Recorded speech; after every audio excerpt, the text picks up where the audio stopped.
Hi, everybody. This is Auntie, and I am here with another video. I want to name this segment because I really want to do these more often. So I really want to name this segment. So if you get an opportunity, don't do it right now. But if you get an opportunity to think about it, put down in the comment section what this segment should be. So, again, I am Auntie, and I read a lot of articles that come up, like on different social media platforms and on different publications and stuff about people who are going through things, right?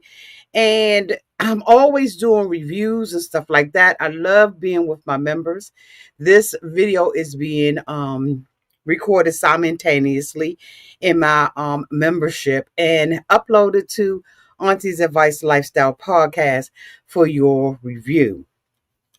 Now, this story really got to me, and I thought that I had an opinion about it. So, of course, I'm going to give mine, but then I need you to give yours as well. So, let me bring up the story. Hi, everybody.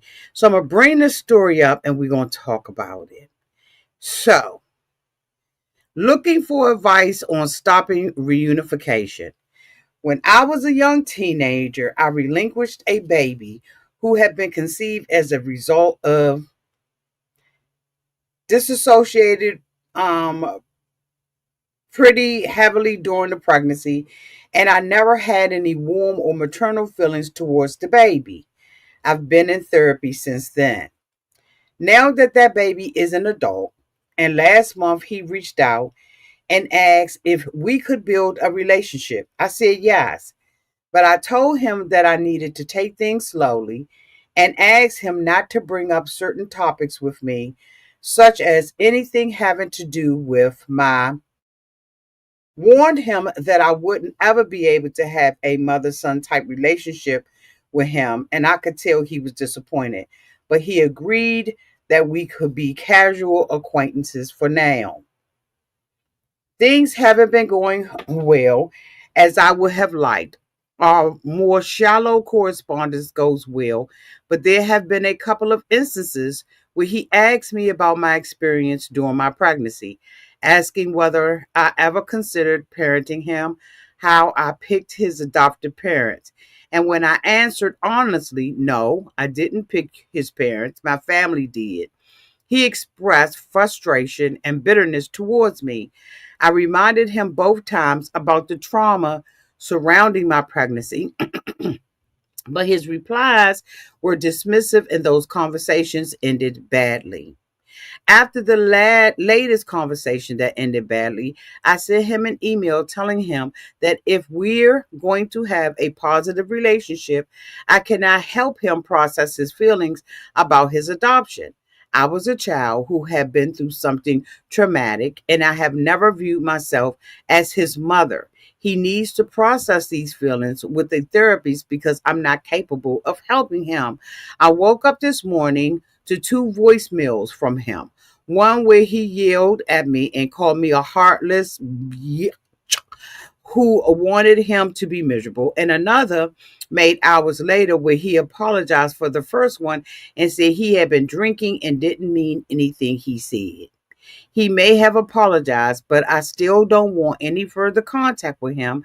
I'm getting to the point where it's damaging my mental health. I intended to block his phone number and his email address, but I'm wondering whether I should say anything to him first. I want to balance kindness with self protection. My instinct is to send another email. Okay. God dang it.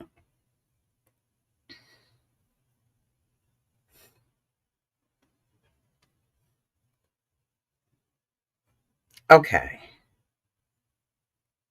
So,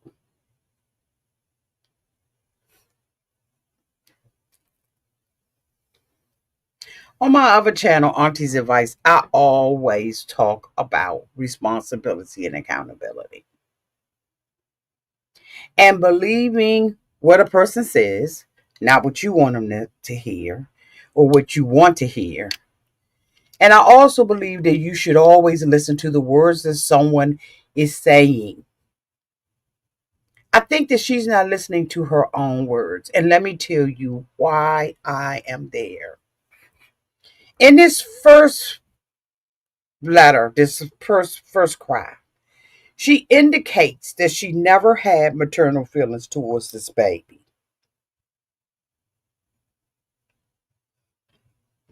That's a mouthful right there. She didn't have maternal feelings. And I think that a lot of times women believe because they get pregnant or have a baby that that's going to kick in. And for some people, it just doesn't ever kick in. Some people, it takes a little longer for it to kick in. It just depends on where you are. She says that right now she's in therapy.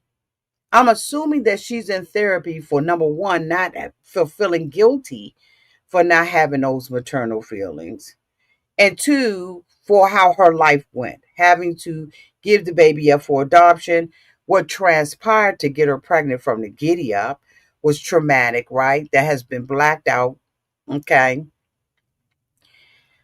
But I'm listening to what she is saying, and she never wanted to be a mother, never had those maternal feelings, and is in therapy.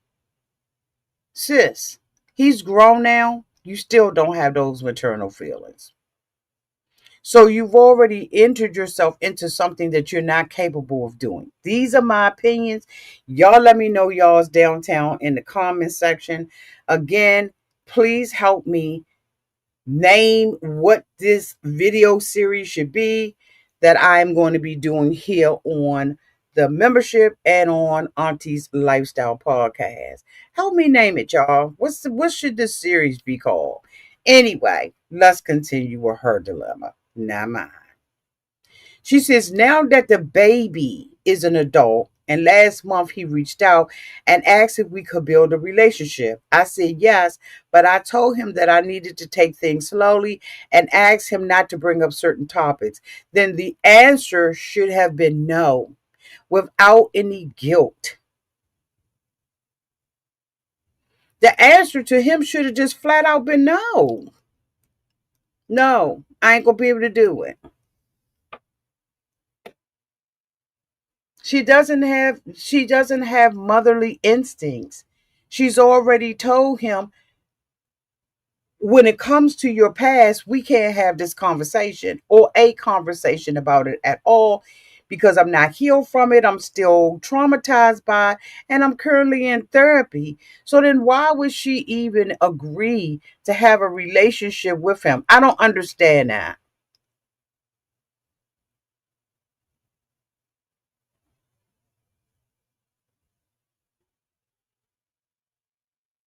End it.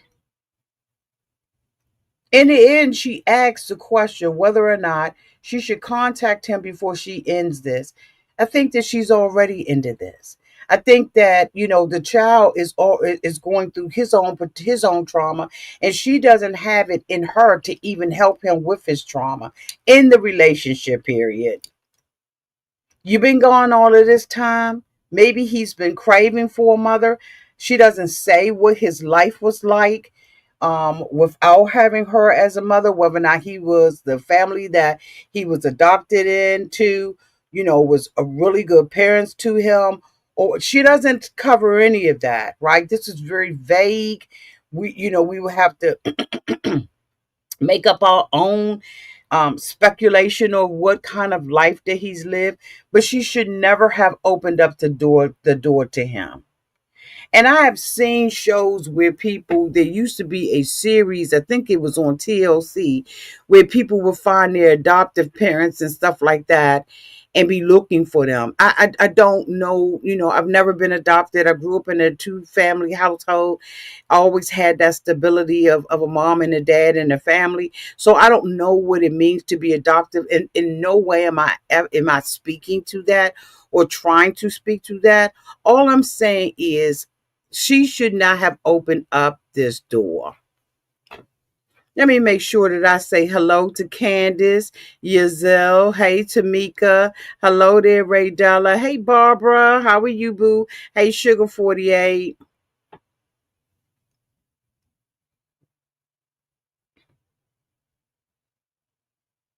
This is very complex, and I am only talking from someone who has maternal instincts.